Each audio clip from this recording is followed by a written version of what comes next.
우리 같이 오늘 말씀 읽도록 하겠습니다. 오늘 말씀은 시편 말씀입니다. 시편 51편 10절에서 12절 말씀입니다. 시편 51편 10절에서 12절 말씀입니다. 네. 우리 세 절 말씀이니까요. 저 한 절, 여러분 한 절, 마지막 같이 읽겠습니다. 하나님, 내 속에 깨끗한 마음을 창조하여 주시고 내 속을 견고한 심령으로 새롭게 하여 주십시오. 주님 앞에서 나를 쫓아내지 마시며 주님의 성령을 나에게 거두어 내리받아 주십시오. 같이 읽겠습니다. 주님께서 베푸시는 구원의 기쁨을 내게 회복시켜 주시고 내가 지탱할 수 있도록 내게 자발적인 마음을 주십시오. 아멘. 우리 오늘 제목은 회복 그리고 리스타트, 밑바닥에서 다시 시작하는 법이라는 제목으로 함께 말씀 나누도록 하겠습니다. 여러분, 첫 번째로 다윗 하면은 성경에 굉장한 많은 분량을 차지하죠. 네.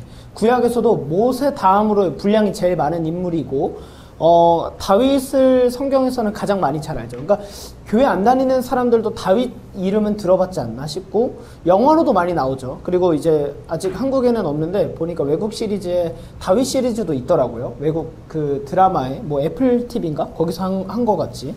그만큼 다윗은 굉장히 유명하죠. 그래서 가장 유명한 사건은 이제 다윗과 골리앗, 그쵸? 그거는 뭐 그래서 오늘날도 많이 쓰이죠. 다윗과 골리앗 하면은 뭐 오늘날도 어떤 그 한 사람과 뭐 대기업이 싸운다 그러면 다윗과 골리앗이라는 표현도 쓰니까. 그리고 이스라엘의 황금기를 이끈 위대한 왕이자 시편의 시인이죠. 시편을 제일 많이 쓴 사람입니다. 이 시편을 많이 쓴 다윗인데 이렇게 가장 멋지고 부러운 칭호를 갖고 많은 그리스도인들이 본받아 하고 싶어하는 최고의 인물상이기도 한 이 다윗. 그러나 참 신기한 걸 보면 이 다윗이요, 오늘 본문 말씀에 보면은 말도 안 되는 치욕적인 범죄를 저질러요. 근데 참 의아합니다. 성경에서 유일하게 하나님 마음에 합한 사람이라는 칭찬을 받은 다윗이 하나님 앞에 말도 안 되는 범죄를 저지른다? 이게 좀 의아해요. 근데 그 상황도 되게 의아해요. 그러니까 이런 걸 보면서 하나님 마음에 합하다라는 의미는 뭐냐면 하나님과 나의 마음이 같다라는 거예요. 근데 여러분, 우리는 죄인이잖아요. 우리 같은 죄인이 내 마음이 하나님의 마음과 합하다? 그럴 기회가 쉽지는 흔치 않은데 다윗은 그 칭찬을 받고 살아간 존재입니다. 그렇게 하나님과 다윗의 마음이 합한 다윗이 오늘날 보면 말도 안 되는 범죄를 저지르는데 이 범죄를 통해서 인간인 우리는 어떻게 범죄를 저질러가고 어떻게 우리가 변질되어 가는가를 함께 나눠보도록 하겠습니다.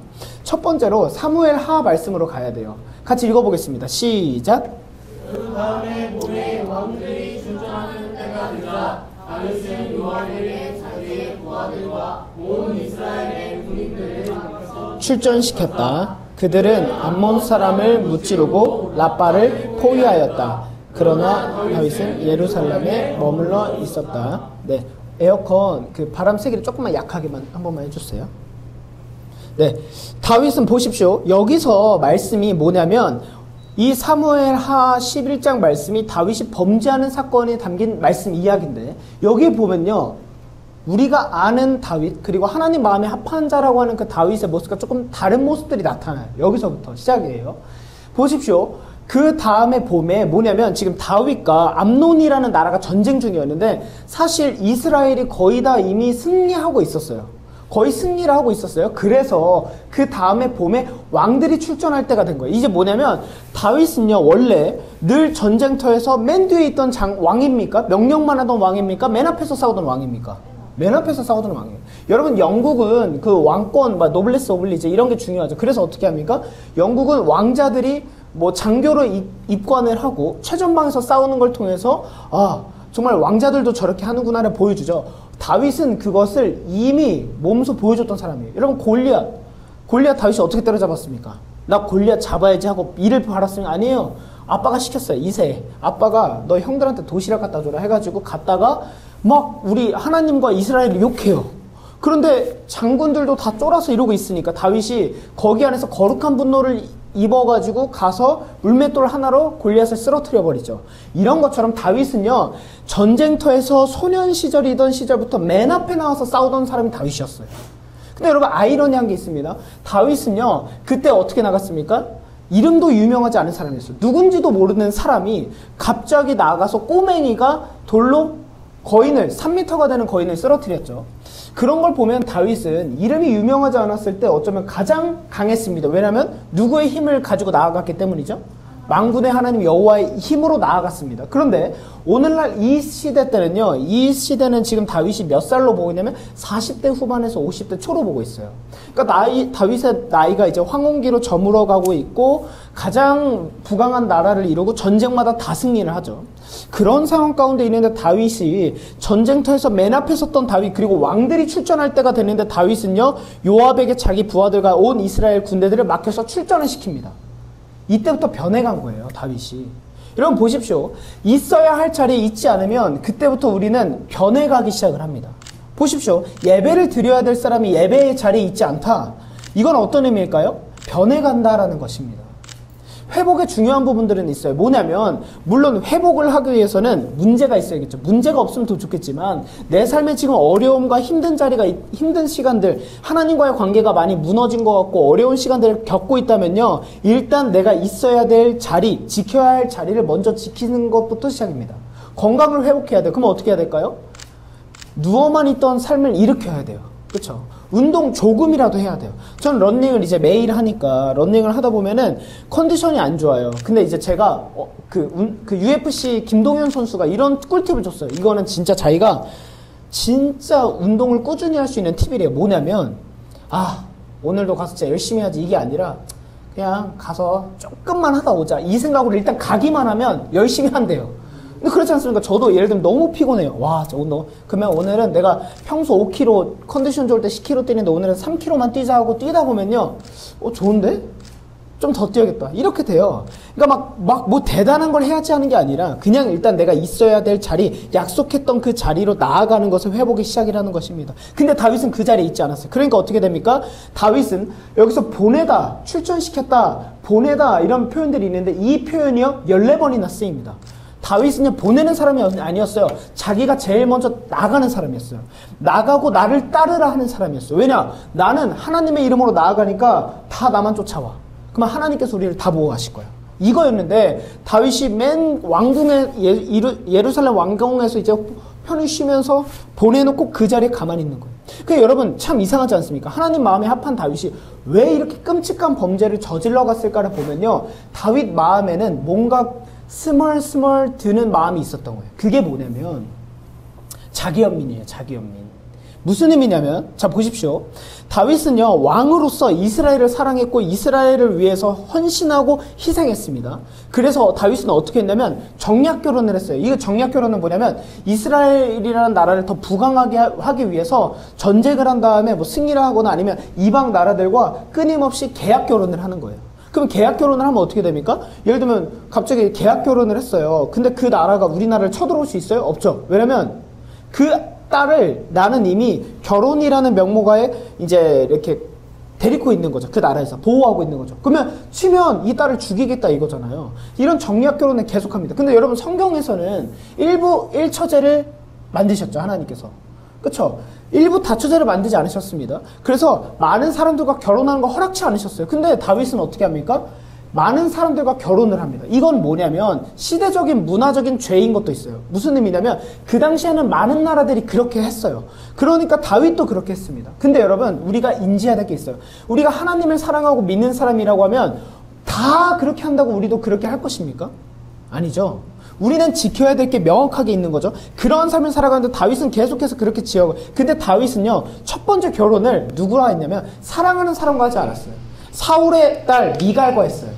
미갈은 다윗을 사랑했는데 다윗은 미갈을 사랑하지 않았어요. 사울 왕이 다윗이 딱 봐도 남다르니까 자기 딸과 결혼을 시켰어요. 근데 여러분 보십시오. 다윗이 전쟁터에 나가서 원래 맨 앞에서 싸우고 전투하고 하나님의 이름으로 나아가고 기도해야 될 다윗이 아무것도 안 하고 있으니까 한가한 거예요. 공허한 거예요. 그러고 돌아다니고 있는데 한 여인이 눈에 띕니다. 바세바라는 여인이죠. 우리아의 아내. 너무 아름다운 거예요. 근데 왕궁이 가장 높은 곳에 있죠. 아래를 내려다보니까 백성들 사는 게 다 보이는데 바세바라는 여인이 목욕을 하고 있는 게 보이는 거예요. 근데 그 여인의 목욕을 하고 있는 모습에 이제 뿅 간 거죠. 그럼 저 여인을 갖고 싶다는 생각을 합니다. 근데 여러분 보십시오. 왕은 다 가질 수 있는 사람이죠. 그쵸? 근데 다 가질 수 있는 사람이기 때문에 원한다면 가질 수 있습니다. 근데 다윗은 어떻게 그것을 행하냐면 그 여인을 자기가 직접 가는 것도 아니고 신하들을 불러서 그 여인을 데려오게 합니다. 여기서부터 마음이 굉장히 불쌍하죠. 여러분 보십시오. 다윗은 하나님 마음에 합한 자라니까요. 성경 말씀을 몰랐겠습니까? 십계명 몰랐겠습니까? 다 알았다고요. 근데 왜 이런 죄를 저지르게 됐냐면 다윗 마음에는 어떤 마음이 드는 거냐면 자꾸 내가 그동안 나라로 왕으로서 이렇게 희생해 왔는데 하나님께서 다윗은요 갑자기 사무엘이라는 선지자가 와서 기름을 부었어요. 왕이 될 거래요. 왕이 될 상이래요. 기름 부어서 왕이 된대요. 그런 다음부터 골리앗을 쓰러뜨리고 나서부터 사울 왕에게 겁나 쫓겨다니면서 광야와 막 이런 데서 도망쳐 살고 죽을 뻔하고 막 이랬어요. 근데 그 가운데서 다윗은 하나님을 찬양하는 사람이었죠. 사울 왕을 죽일 수 있었어요. 2번이나. 근데 죽이지 않았죠. 끊임없이 하나님의 뜻대로 행했다고요. 그랬던 다윗이 여인을 보고 눈이 멉니다. 이건 뭐냐면 순간적인 음탕한 마음에 넘어지는 것이 아니라 여러분 사람이 범죄하고 죄를 저지른다는 건 무조건 다 그 전조현상이 있는 거예요. 우리들에게는 지금 먼 이야기일 수 있겠지만 외도한 부부의 이야기를 들어보면은 뭔가 전조현상이 있는 거예요. 그렇죠? 그렇다고 하죠. 외도를 하면은 자기 배우자에게 더 잘해준대요. 왜냐면 좀 미안하고 더 티를 내면 안 되니까. 난 진짜 너밖에 모른다는 걸 보여주기 위해서. 다윗은요, 나는 이스라엘 위해서 모든 걸 다 헌신하고 하나님을 위해서 살아왔어. 내가 갖고 싶은 거 사랑을 나는 택한 적도 없죠. 정략 결혼했고 사울 왕이 주니까 나는 사랑한 적도 없어. 나라를 위해서 다 헌신하고 다 희생했어. 그랬는데 이제 이 정도 나라를 잃었으면 나는 나 정도 되면 이제는 내가 갖고 싶은 거 진짜 가져도 되는 거 아니야? 어쩌면 다윗 인생에 처음으로 자기가 원하는 선택을 한 걸 수도 있어요. 이 밧세바라는 여인은. 그래서 밧세바를 탐하죠. 어떻게 합니까? 오늘날 말로 하면 강간하죠. 강간. 네, 강간을 해버립니다. 그렇게 해서 그 밧세바를 강간하고 돌려보내는데 문제는 이 밧세바가 임신하죠. 그렇게 하니까 어떻게 합니까? 우리아 장군을 불러들여요. 그래서 우리아를 불러와서 오라고 한 다음에 어떻게 하냐면 많은 음식과 재물을 주면서 우리아에게 너 집에 가서 한 달 정도 쉬어라. 좀 시간을 줄 테니까 쉬어라라고 얘기를 합니다. 근데 우리아는 너무 충직한 장군이었던 거예요. 제 부하들이 전쟁터에서 목숨 잃어가면서 싸우고 있는데 저는 그럴 수 없습니다. 여러분 이게 다윗의 모습이었어요. 다윗이 그랬던 사람이잖아요. 제 부하들이 죽고 있는데 제가 어떻게 쉬고 있습니까? 아마 하나님께서 우리아의 입술을 통해서 다윗에게 그걸 깨닫게 하지 않으셨을까? 이게 네 원래 모습이야. 근데 그렇게 얘기하고 하니까 우리아가 어쩔 수 없이 다시 전쟁터로 가버리죠. 그런 다음에 어떻게 합니까? 진짜 다윗이 잔인한 게 뭐냐면 진짜 나쁜 놈인 거는 나쁜 놈 죄송합니다. 보고 계신다면 진짜 나쁜 건 뭐냐면 이 우리아의 손에 전가를 편지를 하나 전달하는데 요압이라는 자기의 오른팔 국방부 장관 되는 그 오른팔에게 어떻게 하냐면 전달해 주라고 하는데 여러분 신하가 감히 왕의 편지를 읽을 수 없다는 거 아니까 그 손에 자기를 죽이라는 편지를 전달시킵니다. 난 이게 너무 잔혹한 것 같아요. 우리아는요 왕이 불러서 전쟁 중에 갔어요. 쉬라 그랬는데 저는 전쟁터에 싸우게 해주십시오 왕이시여. 우리 부하들이 죽는 걸 볼 수 없습니다. 하니까 가는데 편지 이거 요압에게 보내 하는데 이 편지 안에는 자신을 죽이라는 전쟁터 맨 앞에서 그 편지를 요압에게 들려보냅니다. 요압은 그걸 가지고 그대로 해서 우리아를 죽여버리죠. 끔찍한 죄를 저지릅니다. 끔찍한 죄. 여러분 자기 연민은 뭔지 아세요? 자기 객관화가 안 되는 상태예요. 무슨 의미냐면 자기 연민에 빠지게 되잖아요. 내가 그동안 어떻게 살아왔는데 나는 이 정도는 해도 되지. 난 진짜 내가 불쌍해 라는 생각이 들면은 아프리카 사람을 보면서도요 내가 제일 불쌍한 사람인 것처럼 생각해요. 자기 객관화가 안 돼요. 사람이요 눈과 귀가 닿게 돼요. 여러분 예수님께서 말씀하시죠. 귀 있는 자는 들을지어다. 여러분 자기 객관화가 안 되잖아요. 자기 연민에 빠지잖아요. 그러면 아무 얘기도 안 들어요. 나만 불쌍하거든. 내 인생만 힘들거든요. 나만 바보가 나만 안타깝거든요. 그러면 모든 사람들의 얘기와 귀가 다 닫히게 됩니다. 아무것도 안 들려요. 나만 불쌍해요. 다윗은 그 상태에 빠진 거예요 지금. 그러니까 아무 구별도 안 되고 자기가 탐한 거예요. 왜? 내가 그동안 어떻게 살았는데 내가 이 정도는 내면 되지. 여러분 우리는 그만 어떻게 변질됩니까? 다윗과 같습니다. 제가 사람들을 만나고 상담을 하다 보면 이런 얘기를 들어요. 어릴 때 왕따를 당했어요. 가정 환경에 어려움이 있어요. 부모님이 이혼을 하셨어요. 상처가 있어요. 결핍이 있어요. 이런 얘기를 들어요. 이번 주에도 어떤 친구 상담을 했는데 어떤 친구가 이제 우리 교회 사람은 아니고 DM으로 이제 왔는데 이런 상처가 있어서 막 이렇다 이런 얘기를 해요. 다 원인과 결과가 있는 것처럼 하고 내가 이렇기 때문에 내가 이 죄를 저질렀습니다 조차도요 이것도 자기 연민이에요. 죄는 이유를 댈 수가 없습니다. 하나님 앞에. 성경은 상처에 집중하지 않습니다. 여러분, 상처로 따지면 예수님이 제일 불쌍하세요. 예수님은 태어나면서부터 인큐베이터가 아니라 마구간에 들어갔어요. 태어나셨잖아요. 그 냄새 얼마나 났겠어요. 그거 보십시오. 마구간이라는 건 말들이 사는 거예요. 거기 얼마나 많은 바이러스와 안 좋은 환경과 이런 게 많았겠습니까? 거기서 나고 시골 동네에 자라셨고 무시와 멸시를 당하셨다니까요. 그러면 예수님은 이런 얘기를 할 수 있죠. 나는 태어나면서부터 마구간에 났기 때문에 너네들은 힘든 것도 아니야. 이런 거 있잖아요. 누구한테 막 이런 얘기 하잖아요. 막 요즘 제가 좀 힘들어요 이랬더니 공감해 주는 게, 야, 니네 힘든 것도 아니야. 막 이런 얘기 있죠. 이런 사람들하고는 상담을 하면 안 돼요. 네. 자기가 제일 힘든 거라고 생각하는 거예요. 하나님은요, 여러분들의 상처와 고통과 아픔과 연민에 집중하라고 말씀하지 않으십니다. 왜냐면 하나님에게 이거는 아무것도 아니기 때문이에요. 하나님 다 아시거든요. 그럼 여러분들이 하나님께 어떻게 나아가야 하냐면, 내 고통과 상처와 아픔과 신음을 하나님은 어떻게 말씀하시냐면, 저 힘들어요 하라는 게 아니라 나한테 가지고 오라고 말씀하세요. 그리고 그걸 내 앞에 내려놓아라. 네가 잡고 있는 연민과 고통과 슬픔 놔. 그러면 내가 그 손에, 내가 너의 손을 붙잡아 줄게. 내가 너의 삶을 역전시켜 줄게 라고 말씀하신다고요. 근데 우리가 자꾸 이런 거에 집중하면 어떻게 됩니까? 죄를 선택하게 돼요. 내가 어떻게 살아왔는데. 여러분, 특히 죄를 짓기 쉬운 사람들은 어떤 사람들이냐면, 뭔가 큰 일을 하고 난 후에요. 뭔가 엄청 고생을 한 다음에, 뭐 이번에 보면 우리 두 분이 그랬습니다만, 이제 그 재활자립 학부 친구들하고 MT를 갔다 왔어요. 그런 큰일. 저 같은 경우는 이제 교단에 수련회, 아니면 막 주일 예배를 마치고 이렇게 하고 집에 혼자 있거나 공허한 시간이 되면 어떻게 되냐면, 그때부터 스멀스멀 죄에 대한 유혹이 올라요. 왜냐하면 사람은 큰 일을 치르고 나면 공허함에 빠지게 돼요. 그 공허함을 채울 수 있는 건 하나님밖에 없는데, 인간은 즉각적인 보상을 원하니까 자꾸 다른 선택을 하게 되죠. 그 나의 공허함과 나의 힘들과 나의 아픔을 하나님께로 채우는 주님의 성도들, 여러분 되게 주님의 이름으로 축복합니다. 우리는 나 자신만 바라볼 때 죄를 짓는, 여러분 성경에 어디에 너를 사랑해라 이런 표현이 있습니까? 우리 요즘 포스트 모더니즘 이 사회에 가장 유행했던, 지금까지도 오는 게, 자신을 돌아봐라, 자신을 사랑해라, 혼자 뭐 돌아보고 시간을 가져라, 막 이런 얘기 표현은 성경에 어디에도 그런 말이 없어요. 성경에 어디에 너를 사랑해라. 여러분, 다윗이 지금 자기를 사랑하겠다고, 나도 이제 사랑할 때 됐잖아? 여러분, 아저씨가 이 나이대로 따지면 지금 이제 거의 그 노인격 된 사람이 얼마나 끔찍합니까? 나도 이제 사랑할 수 있잖아 하고 젊은 여인을 강간을 해요. 완전한 범죄 아닙니까? 왜 이렇게 되겠냐고요. 자기 연민에 빠지는 거예요. 내가 전부인 거예요. 그러면 다윗이 그 한 범죄를 통해서 10계명을 얼마나 어겼나 보도록 하겠습니다. 10계명, 일단 7계명을 어겼습니다. 간음하지 말라, 강간했죠. 하나 어겼습니다. 두 번째, 6계명, 살인하지 말라, 살인 교사를 냈죠. 우리아를 죽이도록 했습니다. 세 번째, 9계명, 거짓말하지 말라, 엄청나게 거짓말을 만들어내고 지어냅니다.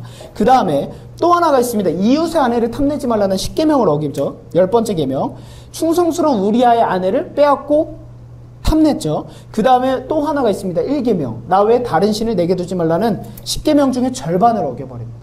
여러분, 어떤 하나의 죄도 그 하나의 죄로 끝나지 않습니다. 뭐든지 전조현상이 있기 마련이고, 그 과정 가운데 내 마음 가운데 죄된 마음, 죄된 습성, 욕망이 나오기 마련이고, 그걸로 인해서 넘어지는 거예요. 그래서 죄라는 건 연속성을 지니고 있는 거예요. 죄는 연속성. 즉 하나로 끝나지 않습니다. 그 죄가 꼬리에 꼬리를 물고 꼬리에 꼬리, 영화를 보면 이런 거 많죠. 내가 어떤 범죄를, 도둑질을 하나 했어요. 예를 들어서. 근데 그거를 누가 봤어. 그래서 야, 너 이거 내가 이른다 하니까 어떻게 해요? 걔를 죽여요. 근데 걔를 죽였는데 멀리 차가 한 대 더 있네? 가족들이 있어요. 그럼 어떻게 합니까? 가서 그 차도 죽이고. 이런 내용들이 요즘에 넷플릭스나 이런 데 엄청 많지 않습니까? 죄는 연속성이 있다는 거를요, 문화를 통해서 보여주는 거예요. 죄는 절대 하나로 끝나지 않습니다. 여러분들이 어떤 한 죄를 저질렀다는 거, 그 하나로 끝나지 않고 계속해서 죄를 져요. 그럼 죄라는 건 뭐예요? 내가 신인 거예요. 내가 신. 자기 연민은요, 여러분, 무슨 죄냐면, 자기 연민이 왜 무서운 거냐면 교만이에요. 사실 하나님이 나의 주님이라고 생각을 하면요, 내게 이런 어려움이 닥쳤을 때 그럼에도 불구하고 하나님을 바라봅니다. 그럼에도 하나님의 뜻이 있을 거야라는 걸 인정하고 믿기 때문에 견딜 수 있어요. 근데 내가 신이 돼서 교만한 상태에서 자기 연민에 빠지잖아요. 하나님도 이거 뭐 해결 안 해줬는데? 내가 지금 힘든데 내가 원하는 거 선택할 건데? 이렇게 하는 거예요. 다윗이 그렇게 한 겁니다. 여러분들이 있는 자리나 여러분들이 섬기는 게 많을수록 앞에 선 사람일수록 그런 마음이 들기 쉽습니다. 저도 그래요. 저는 이제 나노처치의 목사다 보니까 저도 이런 리더 역할이 있을 때 이런 모습들을 제일 조심해야 돼요. 예를 들면 이런 거죠. 와, 나는 이렇게까지 열심히 하는데 예를 들어서 우리 교회에서 뭔가 해주는 것도 없고 이런 마음이 들기 시작하잖아요. 아, 난 진짜 불쌍하다. 내가 다른 교회 갔더라면. 이런 마음이 들기 시작하잖아요. 자기연민이 무서운 건 슬슬슬 이슬비에 옷 젖듯이 스며들어요. 우리 특히 리더들 조심해야 됩니다. 내가 이렇게까지 헌신하고 수고하는데 알아주지도 않고 나만 힘든 것 같고 이거 진짜 제일 쓸모없는 마음이에요. 저도 이 마음을 빠져봤기 때문에 알아요, 사실. 저도 이제 제가 봤을 때 작년에 이 마음을 빠져보고 나니까 어떤 마음이 드냐면 막 외국으로도 사역하고 하는데 마음이 기쁘지가 않아요. 나 이렇게까지 하고 희생하고 헌신하는데 이게 무슨 의미가 있지? 내가 이렇게 한다고 누가 알아주는 것도 아닌데. 그러면 어떻게 하냐면 이거를 인정받으려고 막 사람들한테 대놓고 어필한다던가 막 뭔 투머치하게 뭔가 한다던가 막 과잉하게 된다던가 오바를 하게 돼요. 왜냐면 인정받고자 하니까. 그게 아닌 거죠. 그러면 다윗은 이런 엄청난 죄를 저질렀습니다. 근데 이 다윗에게는요, 특별한 모습이 있어요. 다윗의 특별함은 뭐냐면 죄 가운데에서 특별함이 드러나는 것입니다. 여기서 드러나는 거예요. 여러분, 크리스천이라는 건 죄를 안 지어서 크리스천이 아닌 거예요. 우리 크리스천도 죄 짓고 하나님과의 관계에서 넘어지고 실족하고 멀어집니다. 그러나 우리 그리스도인이라는 건 이 자리, 죄된 자리에서부터 특별함이 드러납니다. 다윗이 죄를 짓고 나니까 어떻게 해요? 나단 선지자를 보내서 꾸짖죠. 그러면서 막 다윗이 격노해요. 분노하죠. 어떻게 그런 사람이 누구냐 했더니 나단 선지자가 찌르죠. 당신이에요. 당신이 그런 죄를 저질렀잖아요. 그러니까 어떻게 합니까? 다윗이 그 하나님의 말씀을 듣고 찔리고 나서 쓴 시가 오늘 본문인 시편 51편이에요.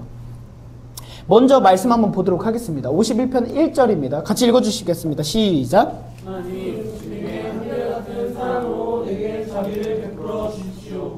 주님의 크신 긍휼을 베푸셔 내 죄를 없애주십시오. 2절입니다. 시작. 내 죄악을 말끔히 씻어주시고 내 죄를 깨끗이 없애주십시오. 자, 여러분, 그럼 이제 오늘 본문 말씀으로 넘어왔습니다. 여기 이 말씀을 통해서 우리는 내가 해야 되는 상태에 있다면, 내가 뭔가 하나님과의 관계에서 회복해야 될 게 있다면 어떻게 회복이 시작이 되면 회복은 무엇이며 죄를 지었을 때 우리는 어떤 태도를 가져야 하는지 오늘 말씀을 통해 나누도록 하겠습니다. 첫 번째는요, 죄를 짓고 나서 다윗이 처음으로 고백한 게 뭐예요? 하나님, 주님의 한결같은 사랑으로 내게 자비를 베풀어 주십시오라고 고백을 합니다. 첫 번째는요, 우리가 하나님을 죄 지었다고 해서 피하면 안 된다라는 거예요. 죄에 져서 피한 사람이 누가 있죠? 창세기 3장에 아담과 하와가 선악과 따먹지 말라 했는데 따먹고 나서 어떻게 하죠? 하나님을 피하여 동산에 숨죠. 얼마나 어리석은 짓입니까? 하나님이 나무 뒤에 숨으면 하나님이 못 보시겠어요? 해강이 없네? 해강이가 저기 숨었어요. 해강이 없네? 이거 어린아이들이 뭔지 알죠? 그 애기들은요, 눈을 가리면 자기 눈만 가리는데 자기가 숨은 줄 안대요. 그래서 이제 제가 애기들 놀아줄 때 그 애 눈을 이렇게 가려요. 눈 감아 이렇게 하잖아요. 그리고 이제 예를 들면 우리 해강이 찾아야지 하면은 애기는 가만히 있어요. 이러고. 왜냐면 자기 눈이 안 보이니까 자기를 못 본다 생각을 해요. 이런 어린아이 같은 모습인 거죠. 숨고 있는 거예요. 숨으면 안 됩니다. 죄를 졌다면, 여러분들이 하나님 앞에 범죄한 것이 있다면, 하나님 마음에 찔리는 것이 있다면 하나님의 사랑을 구하면서 그 사랑의 하나님 앞에 다시 나아가야 합니다. 그래서 죄졌다고 예배를 떠나고 죄졌다고 기도 안 하는 게 아니라 끊임없이 나아가야 해요. 회개의 첫 태도는 하나님의 사랑을 신뢰하는 것입니다. 하나님은 여러분들을 사랑하십니다. 여러분, 구약시대 아닙니다. 예수 그리스도로 인해서 신약시대입니다. 그럼 어떤 의미냐면 여러분들이 죄졌다 그래서 하나님이 갑자기 번개쳐서 여러분 죽이지 않는다고요. 그럴 거였으면 저도 설교하러 오다가 증발했다고요. 아무도 이 자리에 올 수 없었을 거예요. 나드가 찬양인도 해야 되는데 오늘 사람이 없네. 좀 찬양인도 하기 싫은데 붕! 다 사라졌을 거라고요. 근데 우린 이걸 인정해야 됩니다. 하나님은 한결같은 사랑으로 우리에게 자비를 베풀어 주시는 분이라고. 끊임없이 오래 참고 인내해주고 용서해주는 분이라고요. 이 마음을 가지고 하나님께 나아가요. 근데 다윗이 뭐라고 고백합니까? 주님의 크신 긍휼을 베푸시어 내 반역죄를 없애주십시오. 자기가 그 여자를 탐한 거를 반역죄라고 고백을 하고 있습니다. 이건 무슨 의미냐면 반역죄는 하나님께 대한 배신을 했다는 거예요. 나는 한 여자를 탐했을 뿐인데 왜 하나님께 대한 배신입니까? 하나님의 사람으로서 살아가야 될 그 하나님의 뜻을 어기고 살아간 죄를 먼저 하나님께 회복해야 되는 거예요. 여러분들이 만약에 무슨 죄를 저지를 수 있을까요? 뭐 거짓말을 하든 뒷담화를 하든 뭐 아니면 뭐 도둑질을 했든 그 과정 가운데 졌다면 첫 번째로 먼저 하나님께 회개하셔야 됩니다. 하나님, 제가 그리스도인인데 이런 순간적으로 좀 탐하는 마음이 들어서 이런 죄를 하나님 용서해 주십시오. 그 다음에 두 번째는 그 사람에게 가서 공식적으로 사과를 해야 됩니다. 크리스천들이라고 밀양이라는 영화를 보면은 어떻게 합니까? 죽여놓고 그 어머니가 찾아왔잖아요. 그래서 내가 당신을 용서할게요 뭐 하잖아요. 전도연이. 그럼 송강호가 어떻게 합니까? 저는 이미 용서 받았는데요. 이 태도는 옳지 않습니다. 성경에서도 그 사람에게 잘못을 했다면 회개함과 동시에 그 사람에게 가서 잘못을 구하라고 얘기하고 있습니다. 여러분, 하나님은 예수님이 이렇게 말씀해요. 70번씩 7번도 용서하라. 그 본이 되어주십니다. 오늘도 끊임없이 오래 참아주시고 죄의 값을 예수님이 지셨습니다. 우리는 복음을 과소평가해서는 안 됩니다. 하나님께서는 끊임없이 우리에게 긍휼을 베풀어 주셔서 우리의 죄를 없애주시는 분이 하나님이심을 믿으시기 주님의 이름으로 축복합니다. 그러면 그 이후의 말씀, 3절의 말씀인데요. 같이 읽어보겠습니다. 시작. 나의 반역을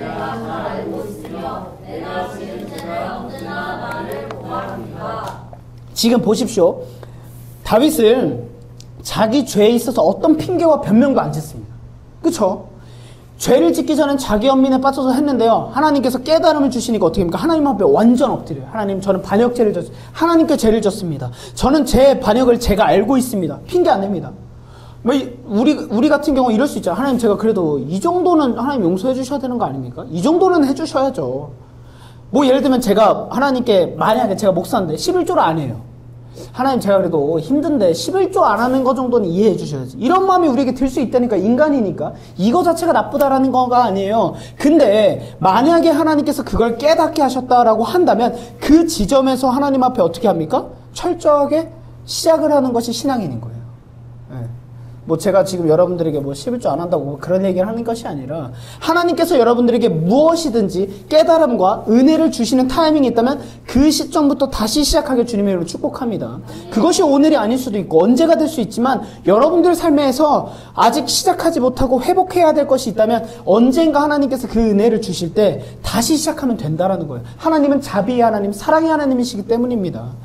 여러분, 그런 얘기였어요. 성선설이 맞냐, 성악설이 맞냐, 이런 질문을 저도 최근에 받았는데 뭐가 맞을까요? 성선설, 성악설. 승혜, 성선설이 맞을 것 같아, 성악설이 맞을 것 같아. 오, 태강이 성악설. 우리 성악설. 우리 진주 성선설이 맞을까요, 성악설이 맞을까요? 오, 5대 빵. 성악설이 맞습니다. 왜 그러냐면 그 이야기를 어거스틴의 이야기로 해드릴게요. 우리는 죄인이기 때문에 죄를 짓는 것이지 죄를 지어서 죄인이 되는 것이 아니다. 뭔가 말장난한 것 같은데 무슨 의미냐면 우리가 죄를 짓는 이유는요. 우리는 본질상 죄인이에요. 이 땅에 나면서부터 죄인으로 태어납니다. 죄성이 있어요. 그래서 저는 애기들 보면 갓난 애기들만 봐도 너무 예쁘니까 천사 같은데 무슨 성악설이야 이러잖아요. 걔한테 사탕 3번만 줄까 말까 해보십시오. 난리 나요. 이런 분노가 벌써 있어? 아니, 나 깜짝 놀란 거예요, 진짜로. 아니, 애기가 막 약간 눈깔이 뒤집혀서 살기 있는 눈빛 보셨습니까, 애기한테? 그래서 약간 애기한테 장난치고 막 놀아주다가, 그거 아시죠? 체력 가장 좋은 건 애기들인 거. 애기 막 한 번 막 하시다가 이제 삼촌 재미 또 해줘 막 이러다가 한 5번 해주다 보면 팔이 후들거려. 이제 그만하고 싶어서 자는 척을 했더니 제 뺨을 때리더라고요. 삼촌이 일어나. 그러니까 의도하지 않았는데 걔는 같이 놀자는 건데 뺨을 때리는데 순간적으로 화가 너무 치밀어 오르는 거예요, 제가. 근데 얘 눈빛을 봤는데 진짜 제가 이런 생각. 진짜 이기적이다, 이 자식.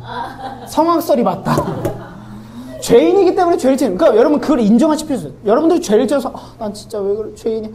죄인이기 때문에 우리에게 나타나는 모습이에요. 그 죄를 넘어설 수 있는 게 신앙인인 거지. 죄를 완전히 안 져. 이 태도로 갖고 살아가면요. 여러분 하나님과 더 멀어지게 된다는 겁니다. 그러면 이제 그 이유로 넘어서 오늘 본문 말씀인데 다윗이 이제 하나님 앞에 자신의 죄를 인정하고 핑계대지 않고 나는 죄인입니다를 고백합니다. 그러고 나서부터 오늘 본문 말씀에서 어떻게 기도할까요? 같이 읽어보겠습니다. 시작.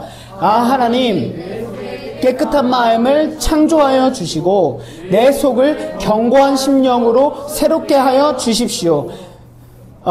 깨끗한 마음이라는 거 뭐냐면, 이제 개역개정에서는 원래 정한 마음이었죠. 뭐냐면, 부정함과 대비되는 건데, 제단 앞에 설 수 있는 상태를 창조해달래요. 무슨 말이냐면, 하나님 앞에 다시 나아갈 수 있는 상태. 구약시대 때는 제단 앞에 나아갈 때 죄가 있으면 죽어버렸죠. 근데 오늘날 예수 그리스도 이름으로 나아가기 때문에 우린 죄가 있어도 나아갈 수 있는 상태가 되어버렸죠. 근데 여러분, 다윗이 지금 고백하는 기도의 중요한 핵심은 뭐냐면, 이걸 인정하는 거. 하나님 죄를 없어주십시오. 계속 얘기했죠. 그리고 10절이 왔는데 그러면서 하나님 내 힘으로는 절대 깨끗해질 수 없습니다를 인정하는 거.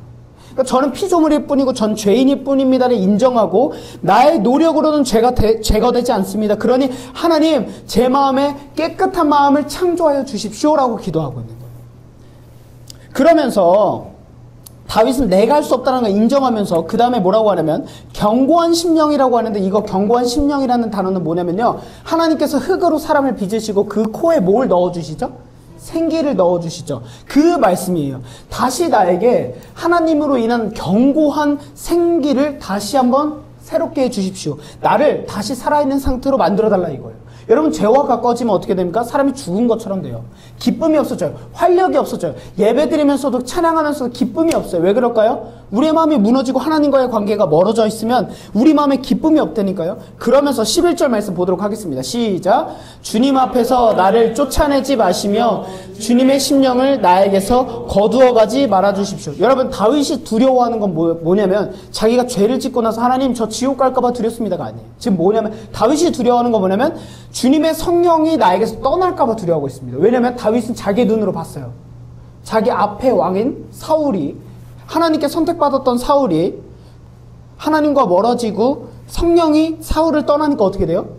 이상한 행동을 하기 시작하죠. 뭐 정신병 들리고 뭐 환청 환각 보고 막 자기를 죽이려고 그러고 막 이상한 왕이 되고 하나님으로부터 멀어지는 모습을 봤잖아요. 다윗은 이걸 두려워한 거예요. 여러분 우리가 죄를 졌다고 해서 두려워할 거는 내 모습이나 뭐가 아닙니다. 하나님을 두려워해야 돼요. 하나님 저를 불쌍히 여겨주십시오. 하나님 저를 떠나지 마십시오. 저를 그럼에도 불구하고 품어주시고 안아주시고 기도해 주십시오. 아까 승희가 그랬죠. 회복해야 될 건 뭐냐 했는데 한 주간 큐티를 하기로 했는데 한 번밖에 못했대요. 그러면 하나님 제가 큐티를 한 번밖에 못했는데 하나님 다음 주에 그러면 어떤 태도가 맞을까요? 하나님 한 번밖에 못했는데 전 죄인입니다.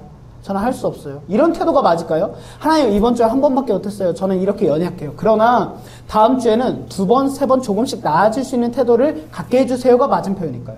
1번의 기도로 끝나는 사람이 너무 많다니까요. 그렇게 실패자처럼 살아가는 사람이 많아요. 그게 아니에요. 하나님 앞에 우리는 날마다 새롭게 회복되는 존재로서 조금씩 더 나아가는 태도를 가져야 합니다. 이게 정상적인 태도예요. 하나님을 다시 두려워하게 되는 거예요. 근데 그 하나님 무서워 이게 아니라 하나님이라는 존재를 다시 인지하고 내 삶에 하나님이 왕이심을 기억을 하고 내 삶에서 내 뜻대로 살아가던 삶에서 다시 하나님께 초점을 맞추는 태도가 회복의 첫 번째 걸음이라는 거예요. 회개가 일어나고요. 하나님과의 관계가 다시 0점이 재조준됩니다. 여러분 진짜 회복은 무엇이냐면 다시는 죄를 짓지 않겠습니다가 아니라 하나님을 떠나지 않겠다라는 고백이 회복입니다. 오늘 마지막 말씀입니다. 12절 시작. 주님께서 베푸시는 구원의 기쁨을 내게 회복시켜 주시고 내가 지탱할 수 있도록 내게 자발적인 마음을 주십시오. 여러분 자꾸 죄를 선택하고 죄와 가깝다면 기쁨을 잃어버립니다. 여러분들이 뭘 하든지 기쁨이 없다. 만족감과 보람이 없다. 옛날에 여러분 생각해 보십시오. 내가 은혜가 충만할 때는요. 뭘 해도 기쁘고 감사하고 즐겁거든요. 근데 내가 어느 순간부터 신앙생활을 하면서 교회 생활을 하면서 뭔가 섬기는데 기쁨이 없다. 이건 어떤 상태냐면 하나님과 지금 친밀한 상태가 아닌 거죠. 하나님과 친밀하죠? 그러면 구원의 기쁨이 날마다 회복됩니다. 기뻐요. 그러면서 교회 다니는 신앙 좋은 분들을 보면은 바보같이 보이잖아요. 막 여름에 땀 뻘뻘 흘리면서 이런 거 막 주차 안내하세요. 여름에 38도 막 이런데 근데도 웃고 계시죠. 그게 왜 그럴까요? 기쁨이 차고 넘치는 거예요. 근데 어떤 사람들은 실내에서 에어컨 쐬면서 앉아서 이렇게 뭐 예를 들면 PPT를 넘기는데도 기쁨이 없어요. 그럼 조심해야 돼요. 우리에게는 기쁨이 있어야 돼. 그래서 여러분 얼라이브 생명력이 있는 공동체는 뭐냐면 함께 웃을 때 같이 웃고 울 때 같이 울면 생명력 있는 거예요. 건강한 사람인 거예요. 그게 괜찮은 사람인 거예요. 근데 남들이 다 웃는데 나는 이러고 있어. 남들이 다 우는데 혼자 웃고 있어. 그건 건강하지 않은 거죠. 교회 안에서도 신앙 안에서도 그런 겁니다. 근데 내 마음에 지금 그렇다면 어떻게 하면 될까요? 하나님께 기도하시면 됩니다. 하나님, 구원의 기쁨을 내게 회복시켜 주십시오. 여러분들이 지금 있는 일자리도 하나님이 보내신 줄 믿습니다. 근데 그 일을 하는데 기쁨이 없어요? 자꾸 나만 고생하는 거, 나만 힘들어. 여러분 다 힘들어요. 모든 사람 안 힘든 사람이 어디 있습니까? 저는 뭐 제가 요즘에는 뭐 일반 일이나 일용직 이런 일은 요즘에는 안 하고 있는데 저는 그런 거 이제 오래 했었는데 저는 지금 이제 그래서 생계를 위해서 레슨을 해요. 레슨 2명 하는 것도 진짜 짜증나고 힘들어요. 제가 레슨하다 한 번 화냈어. 야, 내가 무슨 네 녹음 받는 사람이야? 말 안 들을래? 화가 너무 나는 거예요. 이 자식 와가지고 내가 1시간 동안 자기 녹음 받아주는 것처럼 날 대하는 거예요. 순간 화가 너무 치밀어오는 거예요. 고3인데 화내고 조금 현타가 오더라고요. 내가 뭐 하는 거지? 근데 여러분 일하는 거 다 힘들어요. 거기 부모님 갑자기 전화 와서 우리 애가 잘하고 있나요? 한 뭐 30분씩 상담해야 돼요. 여러분 레슨 선생님이 입시를 누가 합니까? 근데 고3이라고 막 입시를 해달라 해서 막 상담을 30분씩 하고 네 어머니 애가 잘하고 있습니다. 애가 열심히 하고 있습니다. 다 힘들어요. 그래 놓고 대학교 입시 합격 못하면 나한테 또 얼마나 뭐라 할까 모든 일은 다 힘듭니다. 근데 중요한 건 뭐냐면 여러분 그러면 내가 그 일이 힘드니까 하나님 이 일을 떠나게 해주십시오가 맞을까요? 아니면 이 안에서도 내가 보람과 만족과 기쁨을 찾게 해주세요가 맞을까요? 후자가 맞죠. 여러분 놀라운 것은 진짜 죽도록 하기 싫었던 내 일도 하나님의 구원의 기쁨이 회복되고 나니까 무엇보다 사랑할 수 있는 일을 하게 돼요. 제 간증인데요. 저는 청소년 청년만 사역을 했었어요. 그런데 어쩔 수 없이 교회 특성상 주일학교를 맡게 된 거예요. 전 주일학교 애들을 이렇게 별로 예뻐하지도 않았거든요. 말도 안 통하고. 그래서 막 얘들아 이거 하자니까 싫은데요. 그래서 청소년이면 제가 예를 들면 이제 워낙 편하게 지내니까 목덜미 잡는 또 전도사한테 맞아봤어. 이런 장난도 치면서 막 친하게 지내는데 주일학교한테 하면 안 되잖아요. 엄마하고 울잖아요. 그래서 주일학교 애들 근데 하나님께서 맡기셨으니까 열심히 해봐야겠다는 생각으로 걔네들을 저희 집에 초대도 했어요. 근데 저희 집에 초대했는데 한 명이 조금 그 관심과 사랑이 많이 필요한 애가 있는데 걔가 그러니까 교회에서도 말썽 푸는 근데 걔가 이제 관심과 사랑이 많이 필요한데 걔가 저희 책상에다가 검정색 펜으로 막 이렇게 칠하고 있는 거예요. 순간 나도 모르게 손이 올라가더라고. 근데 뒤통수를 쓰다듬어줬죠. 우리 누구가 좀 그림을 그리고 싶었구나. 그랬구나. 이거는 하면 안 되지. 근데 이제 다행히 그 6학년 언니가 걔를 엄청 혼냈어요. 너 뭐 하는 거야? 그래서 와 제가 날 위로하네 하고 이제 또 해주고. 근데 갑자기 걔가 막 하다가 갑자기 제 볼에 뽀뽀하는 거예요. 남자애가. 초등학교 3학년짜리가. 근데 침을 더벅 묻히는 거예요. 저는 그 촉감을 진짜 싫어하거든요. 근데 근데 제가 또 한편으로는 또 짠하기도 한 게, 얘가 진짜 애정결핍이 심하구나. 그러니까 좀 이해는 하는데 뽀뽀를 2번 하는 거예요. 그래서 내가, 나한테 뽀뽀하는 거 아니야. 이렇게 침을 닦아내는데 어느 정도로 흥건하냐면 침을 닦는데 이게 침이 날라가. 화장실 가가지고 빡빡 문지르고 다시 로션 바르고 들어와가지고 하는 거 아니야 해서 한 번 하려고 하길래 저도 모르게 이마를 쳤어요. 이렇게. 그만해. 근데 여러분, 그 아이들도 저는 진짜 사랑하는 마음도 없고 그런데 걔네들을 자꾸 사랑하고 뭐 사주고 관심을 주다 보니까 애들에 대한 사랑하는 마음이 생겨요. 그러니까 어떻게 되는지 아세요? 그 아이들을 만나는 게 기다려져요. 하루에 3번씩 예배 드렸어요. 주일학교 담임 목사님보다 예배 많이 드렸어요. 제가 와서 주일학교 아침 예배만 해서 애들하고 제가 뭐합니까? 율동도 해요. 나가세 막 이런 것도 하고 내 스타일 전혀 아닌데 애들하고 막 이런 것도 하고 막 설교 때도 막 다윗이 얘들아 쏜다 하면서 막 쏴주세요 막 그러면 안 할 건데 막 쏘다 빵 와 이렇게 막 했다고요. 근데 하나님이 기쁨을 주시면 그조차도 기뻐져요. 하나님의 마음에 여러분 마음에 주님이 주시는 기쁨을 회복하시길 바랍니다. 그러면 어떤 일을 하든지 무엇을 하든지 여러분 마음 가운데 참된 만족과 보람이 회복될 줄 믿습니다. 그러면서 마지막 이렇게 하겠죠. 내가 지탱할 수 있도록 내게 자발적인 마음을 주십시오. 결국에 하나님과의 관계가 회복되면요, 여러분들이 있는 곳에서 지탱할 수 있는 힘이 생겨요. 그전에는 그냥 다 멈추고 안 하고 싶고 도망가고 싶잖아요. 이런 마음 끊임없이 들지 않습니까? 근데 하나님과의 관계만 회복이 됐더니 지탱할 수 있는 힘이 생기면서 자발적인 마음이 들어요. 그냥 이 정도만 하고 월급 루팡 정도 하면 되지. 이러던 내가 뭔가 더 마음을 갖게 되고 더 사랑하게 되고 더 열심히 하게 돼요. 이런 마음이 왜 들까요? 하나님께서 내 마음에 안에 있으면 끊임없는 기쁨을 주세요. 이건 세상에 줄 수 없는 거기 때문에 하나님의 은혜와 사랑의 기쁨과 그 마음이 들면 자발적인 헌신이 넘쳐나는 거예요. 그래서 여기서 11시에 와서부터 고생하는 이들이 있잖아요. 땀 뻘뻘 흘리면서 저렇게 체격이 큰 애들이 스피커 하나 들어도 땀을 이미 비 오듯이 쏟는 애들이 11시에 서산에서 오잖아요. 서산에서 9시에 출발한단 말이에요. 저 개고생을 왜 하겠습니까? 그 마음에 하나님을 향한 마음과 사랑이 있기 때문이겠죠. 그게 없으면 위험해. 적용. 네, 이제 말씀 마무리하고 정리하도록 하겠습니다. 반주 한번 해주시면 감사하겠습니다.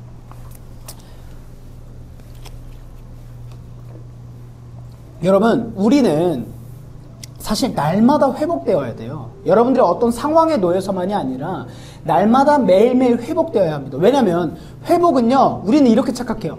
과거에 어떤 시점 내가 신앙심 좋았던 그때로 내가 돌아가면 좋겠다라고 착각을 해요. 그쵸?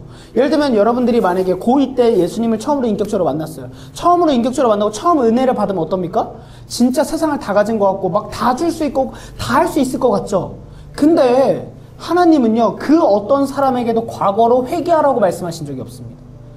하나님 안에서 회복은 뭐냐면, 세상에서 회복은 야, 내가 왕년에 제가 일용직을 이제 하다 보니까 거기 가보면요, 나 원래 이런 사람 아니야를 엄청 어필하세요. 나 원래 이런 노가다 할 사람이 아니야 하면서 새로운 사람이 왔다고. 그러니까 아저씨들이 돌아가면서 나랑 같이 밥을 먹어요. 그러면서 나한테 자기 인생 얘기를. 그럼 나는 자고 싶은데 일이 힘드니까 1시간 반인데 1시간 반 동안 그분 인생 얘기를 들어요. 자기가 왕년에 잘 나갔고 뭐 사장이었고 뭐 국회의원도 내가 알고 막 이런 얘기 하세요. 듣고 네 그러시군요. 막 이러다 와요. 이 참 저게 무슨 의미가 있을까? 세상은 왕년회를 자꾸 얘기해요. 근데 여러분, 크리스천에게 왕년회라는 없습니다. 우리의 회복은 어디냐면 과거에 좋았던 때로 돌아가는 것이 아니라 나아가는 삶에서 그리스도로 더 충만한 거예요. 과거보다. 그러면 여러분들이 지금 힘들고 어려운 삶이 있어서 잠깐 낙심하고 하나님과의 관계가 멀어졌다고 하더라도 괜찮습니다. 다시 새롭게 출발하면 돼요. 그래서 오늘 제목이 리스타트인 거예요. 회복은요, 다시 출발하는 거예요. 여러분들이 멈춰섰어요. 거기서부터 다시 나가면, 다윗은 보십시오. 넘어졌습니다. 그러나 그 자리에서 핑계 변명되지 않고 다시 하나님께 돌아갔습니다. 그래서 하나님 마음에 합한 자인 거예요. 하나님은 넘어지지 않는 자를 찾지 않습니다. 넘어졌다고 너 왜 그래? 너 약속했잖아. 왜 큐티 한 번밖에 안 그러신다고요? 다시 넘어질 때마다 일으켜서 하나님께 돌아가는 자를 찾으십니다. 회복은 과거로 돌아가는 것이 아니라 새로운 창조, 새로운 은혜, 더 큰 기쁨을 향해 나아가는 하나님과 함께하는 전진입니다. 그것이 회복이에요. 우리 나노 회복의 고백 함께 고백하겠습니다. 제가 앞에 읽으면 여러분들이 뒤에 읽어주시면 감사하겠습니다. 나노 회복의 고백. 죄를 숨기지 않고 고백할 때 회개는 무너짐의 끝이 아니라 밑바닥은 끝이 아니라 하나님의 창조가 시작되는 자리입니다. 이제 마지막으로 마무리하려고 하는데요. 다윗이 10절에 이렇게 고백했죠. 하나님 자비를 베풀어 주시고 그런 다음에 내 속에 깨끗한 마음을 창조하여 주십시오라고 되어 있는데, 여러분 여기서 창조라는 단어는 뭐냐면 바라라는 원어인데 뭐냐면 창세기 1장 1절에 태초에 하나님이 천지를 창조하시니라의 그 창조예요. 무슨 의미냐면 아무것도 없는 상태에서 하나님은 이 해와 달과 빛과 어둠과 뭐 물과 나무와 동물과 식물 다 창조하셨잖아요. 그런 것처럼 우리는 하나님께 어떻게 기도하는 존재냐면, 하나님 내 마음에 부정하고요, 하나님 지금 내 마음에 하나님이 없는 것 같고 하나님과의 관계가 멀어지고 너무 낙심하고 힘든데요, 하나님 내 마음에 주님의 심령을 다시 창조해 주십시오라고 기도할 수 있는 존재가 우리입니다. 그러니까 과거로 돌아가는 게 아니라 새로운 창조가 우리에겐 끊임없이 일어난다. 그래서 우리는 눈 감고 놀 때 하나님한테 기도하는 거예요. 하나님, 오늘도 새 하루를 주셨고 저를 새롭게 하셨으니 새로운 영으로 살아가게 해주십시오. 이전 것은 지나갔으니 보라 새 것이 되었도다. 매일매일 새로운 거예요. 매주 새로운 거예요. 그러면 어제까지 죄를 짓고 넘어졌다고요? 그러면 하나님 앞에 회개하십시오. 하나님, 제가 하기로 했는데 못한 거 죄송합니다. 그러나 저에게 오늘을 새롭게 허락하셨으니 오늘 하루는 어제보다 조금 더 하나님께 나아갈 수 있게 해주십시오. 이런 기도, 매일매일 조금씩 나아지는 삶이 여러분들을 다시 새롭게 할 뿐만 아니라, 어쩌면 여러분들의 삶이 밑바닥에 있다고 할 때 그 밑바닥에서 하나님께까지 나아갈 수 있도록 우리에게 다시 은혜를 주신다고요. 회복은 리턴이 아닌 리스타트라고요. 이걸 믿으시고 여러분들의 삶에 하나님과 함께하는 기쁨이 회복되기 소망합니다. 하나님을 의지하는 그 하나님을 향한 간절함과 하나님만 바라보고자 하는 그 의지하는 마음이 회복되길 소망합니다. 여러분들 마음에 깨끗하고 하나님으로 가득 차고자 하는 그 정한 마음이 창조되길 이 시간 함께 기도하며 나아갔으면 좋겠습니다.